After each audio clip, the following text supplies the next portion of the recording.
Chance Dorland, and this is In-Depth, an interview program from expressnews.com, where you can find in-depth reporting and other resources concerning every topic you'll hear discussed on the program. In the past week, San Antonio Express News staff writer Scott Huddleston has penned two different stories on proposed changes to San Antonio's Alamo and the controversy that has come with them. Scott Huddleston joins me now to discuss those details in depth. So, Scott, let's begin with just some basic history concerning the Alamo.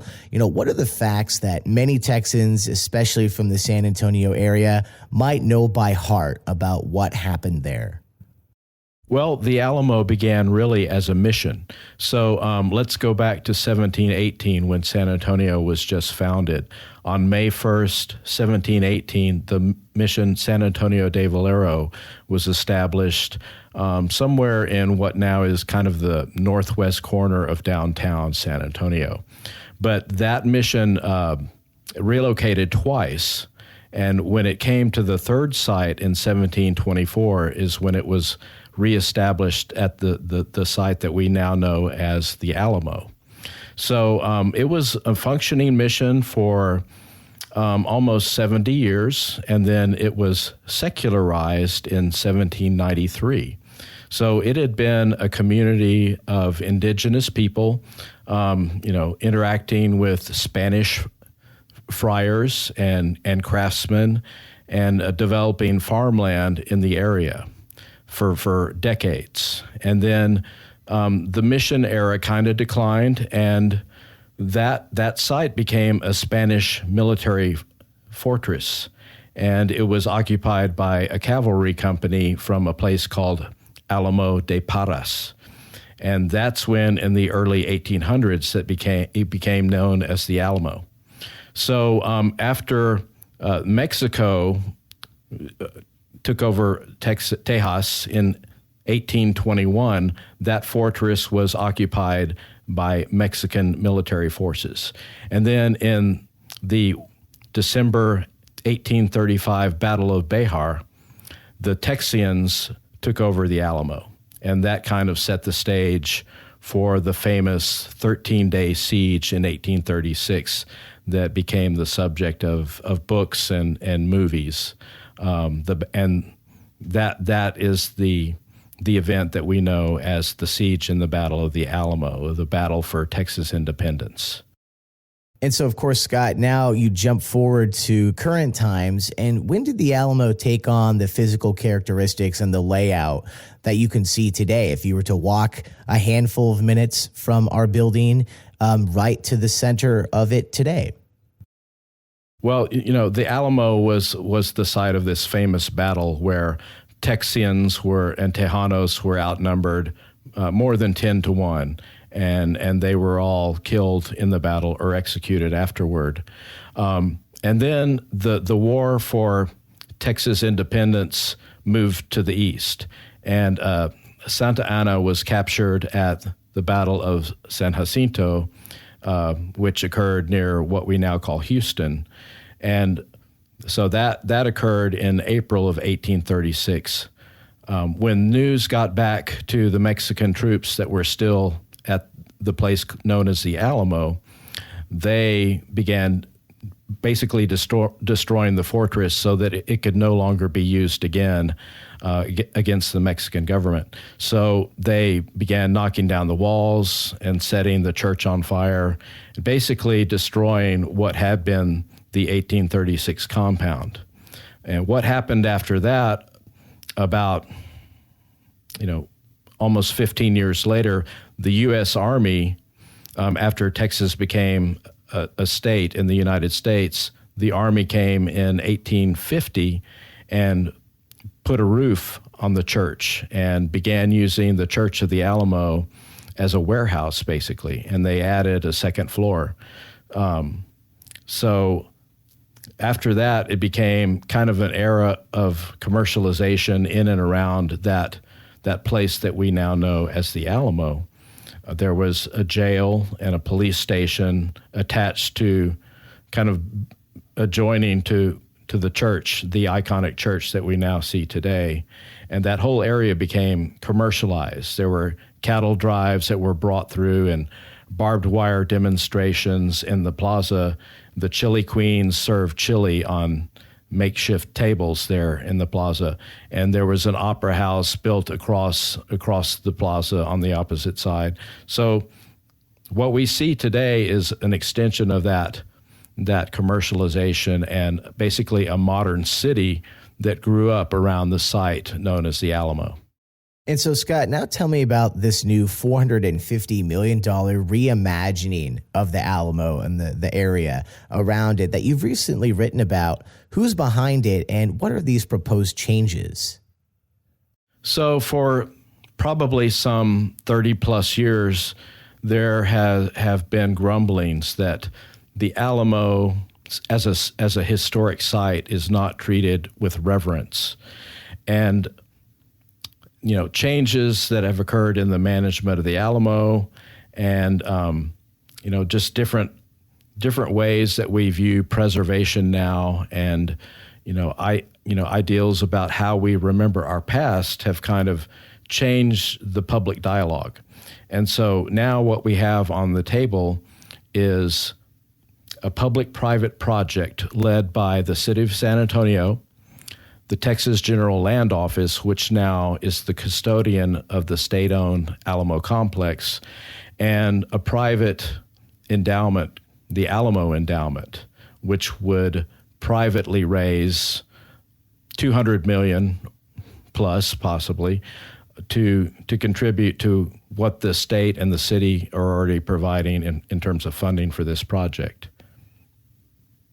So it would include a museum, repairs to the historic structures that remain there from the Mission era. That's the church and the Long Barrack.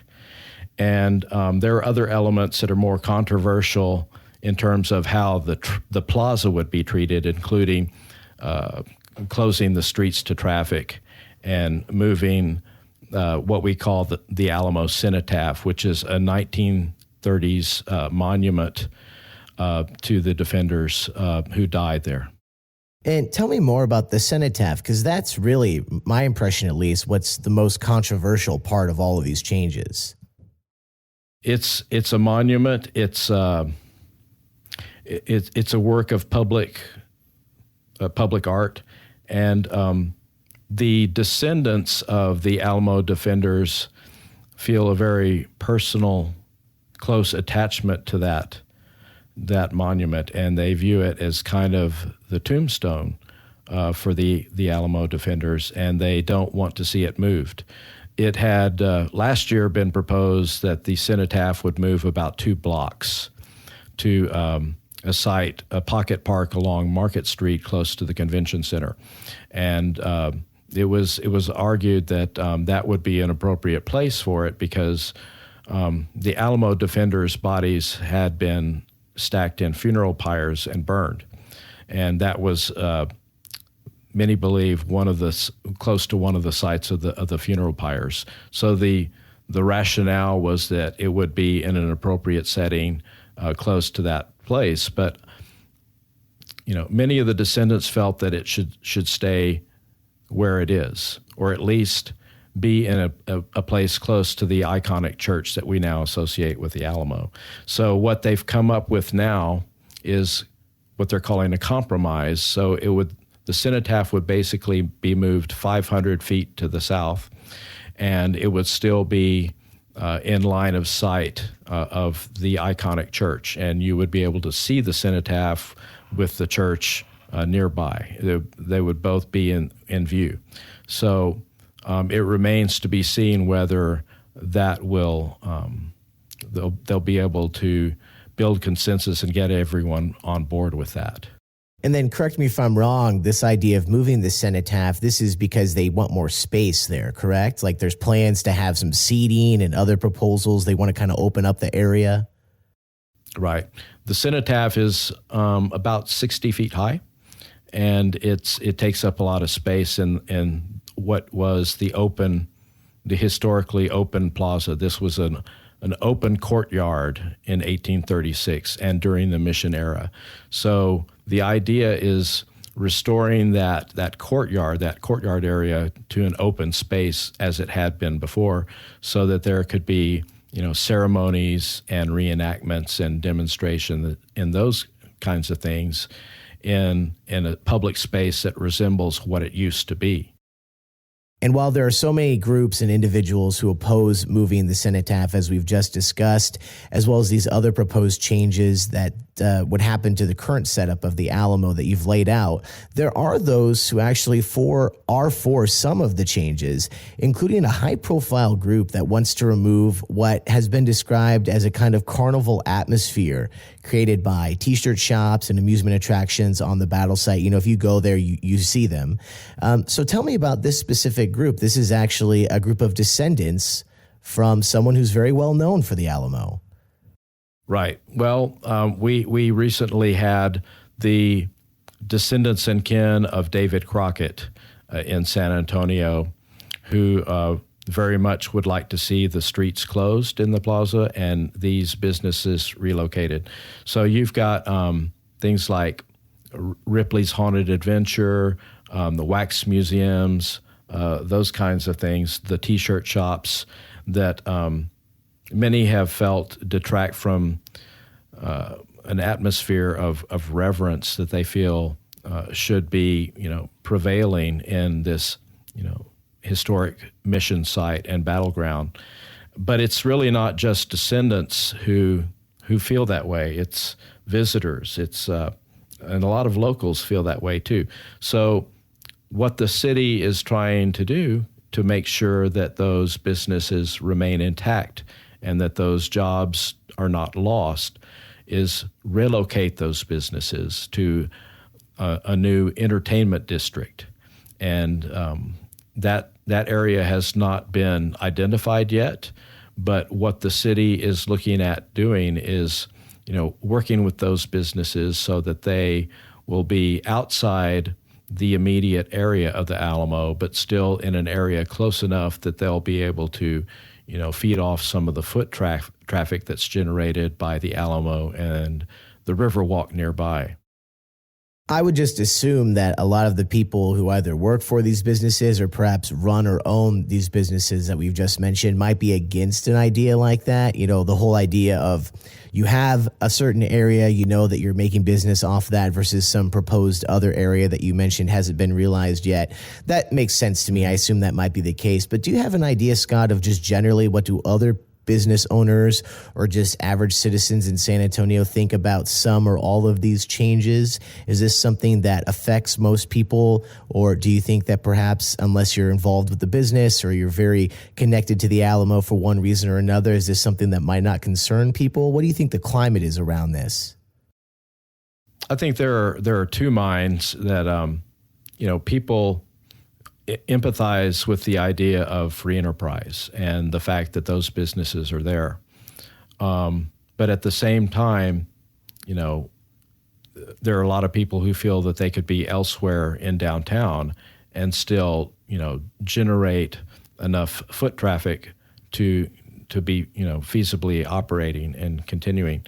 So Davis Phillips, who is the president of Phillips Entertainment, oversees some of those Ripley's attractions, and he's been hearing this for years that his businesses detract from the reverence of the Alamo, and he's basically of the mind that he wants to be able to preserve those businesses, possibly in another setting.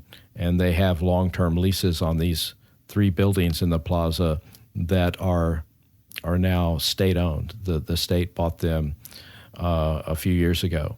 So, he does have those long-term leases, and but yet he's been hearing these arguments over and over again for years. So I think that he wants to be part of a compromise that allows his businesses to stay intact. And so from the business perspective, you just laid out the big player. What do you think people either who enjoy the area on a semi-regular basis or maybe just people who don't go there that often might think about this? Does this enter into their minds, or is there something that, unless it flares up with, some stories from the Express News or some new plans from, people in the city, is this not something that really comes into their mind from day to day?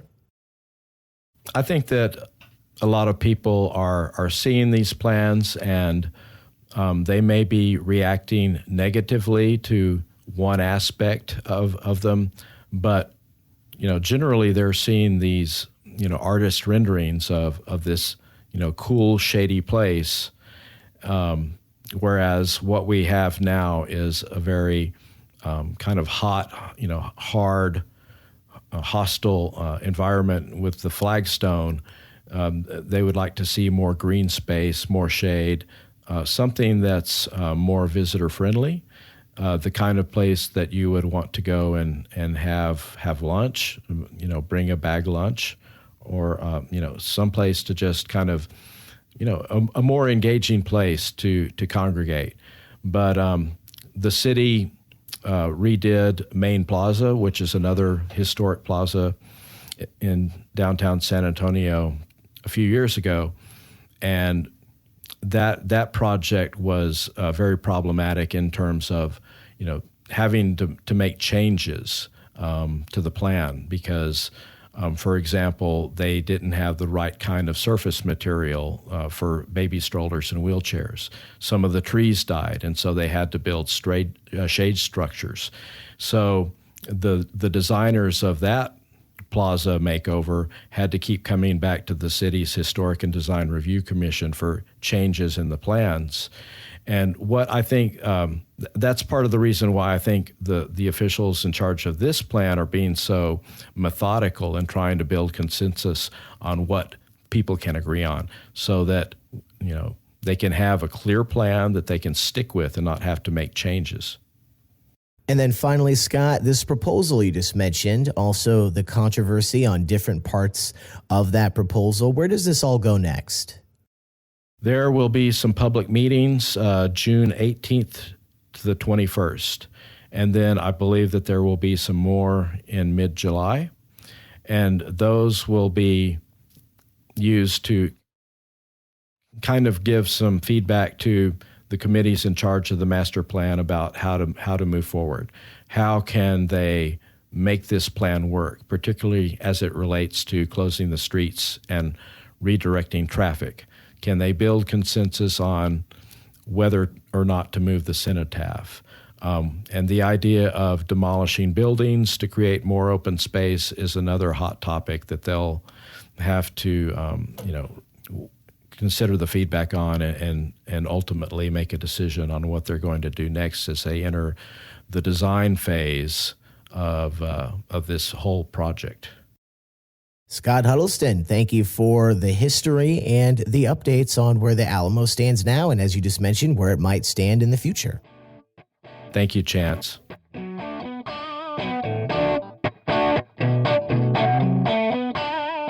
And thanks again to San Antonio Express News staff writer Scott Huddleston for joining me for today's episode of In Depth, an interview program from expressnews.com. For the San Antonio Express News, I'm Chance Dorland.